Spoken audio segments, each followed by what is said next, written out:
ریان او عایشه دواړه خور ورور وي. دی هر ماښام د ځنګل څنګ ته لوبو لپاره راځي.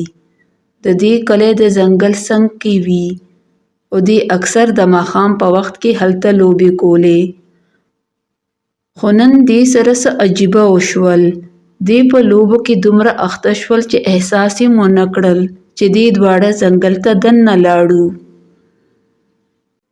ریان ما ته داسې ښکاري چې مونږه لاره ورکه کړه.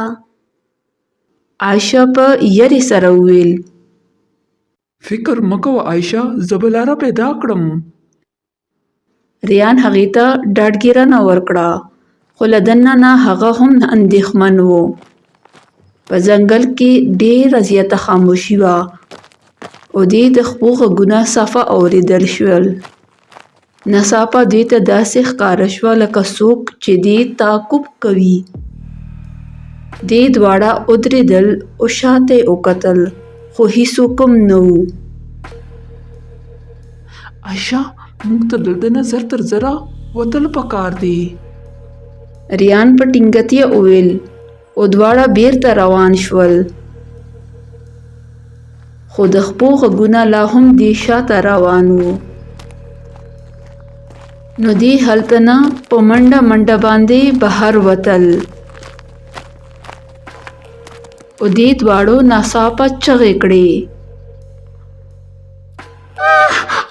مونږ پرېږده، مونږ ته هېڅ هم مه وایه، مونږ پرېږده. او دې دواړو هلته نه منډې کړې. یو سړی د دې شاته روانو او هغه په لاس کې یوه غټه چاړه هم نیولې وه.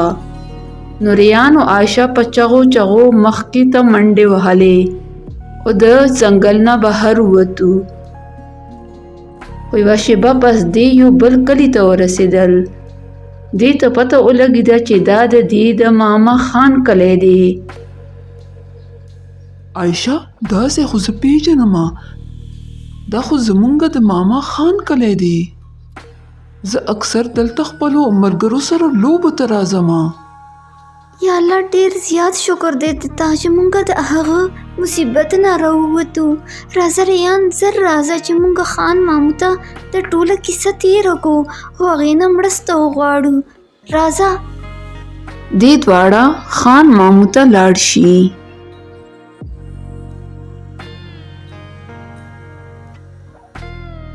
کلی ته رسېدو سره دې ټوله کیسه خپل خان مامو ته تېره کړه. خان هغې ته ډاډګیرنه ورکړه او ویې ویل: ای زما بچو، تاسو بالکل هم فکر مه کوئ. زه تاسو سره ځم او زه ګورم چې په دې ځنګل کې څوک تاسو سره تعقیب کوي. دا خو د زمنګ علاقه دی، داسې کار خو هیڅوک هم نشي کولی. نه چاته الله داره جرأت ورکړه چې داسې کار وکړي. راځه چې زه در سره لاړ شم. خان خپل ټوپک واخیستل او د ځنګل په لور روان شو. دې دواړه ماشومان د خان نه مخکې روان وو او خان هغې پسې ډېر وروسته راتللو.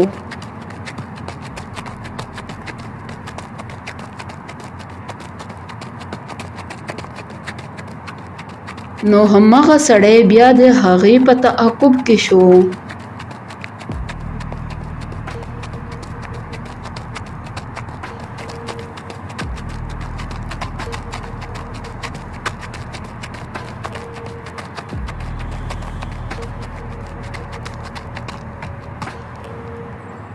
خو هغه انسان چې کله دې دواړو ماشومانو باندې حمله کوله نو ناڅاپه په ځنګل کې د یو زورداره زمري غږ واورېدل شو.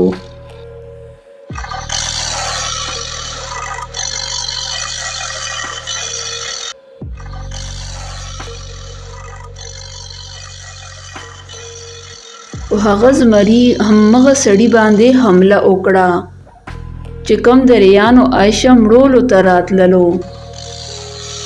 نو هغه سړي چغې والې: ما د دې زمري نه بچ کئ، ما د دې زمري نه بچ کئ، زه د ستاسو ماما سلطان یم. دې درې واړه ډېر زیات حیرانه شول چې دا خو بل څوک نه و بلکې زموږ خپل ماما و.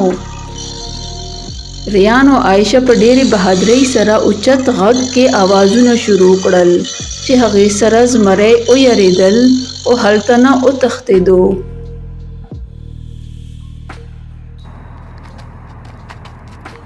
د ټایګر د تښتېدو د پسه خان هم هلته راشي او سلطان ته په غوسه باندې وایي: دا ته یې سلطانه؟ تا د خپل ماشومان دومره ویرول، داسې کار د ولې وکړو؟ تا خپل ماشومان ویژل غوښتل، په دې ګلونو ماشومانو باندې تا رحم هم نه راتلو. بخښنه وکړه خانه، غولېدلی ومه. د لالچ د وجه زما په سترګو باندې پټۍ شوې وه. د لالچ د وجه ما خپل خپلوان هم هیر کړل. زه د دې لالچ راواخیستم چې د دې ماشومانو دولت به زه خپل ځان ته کړم، خو اوس ډېر شرمنده یمه، ځکه چې همدغه ماشومان چې ما ویژل غوښتل، همدغو ماشومانو زما ژوند بچ کړل. زه ډېر زیات شرمنده یمه. ما وبښئ زما بچو، ما نه ډېره لویه غلطي وشوه. مامو جان، غلطي خو د انسان نه کیږي. تاسو زمونږ مشران یئ او موږ نه بخښنه غوښتلو سره موږ شرمنده کومه. وګوره سلطانه، زمونږ ماشومان څومره ښه دي چې د ستا د بخښنه غوښتنو نه مخکې یې ته وبښلې. دوی له تا سره ډېره مینه لري. د دې ماشومانو مینې زما سترګې خلاصې کړې. خانه، دا زما وعده دی تا سره.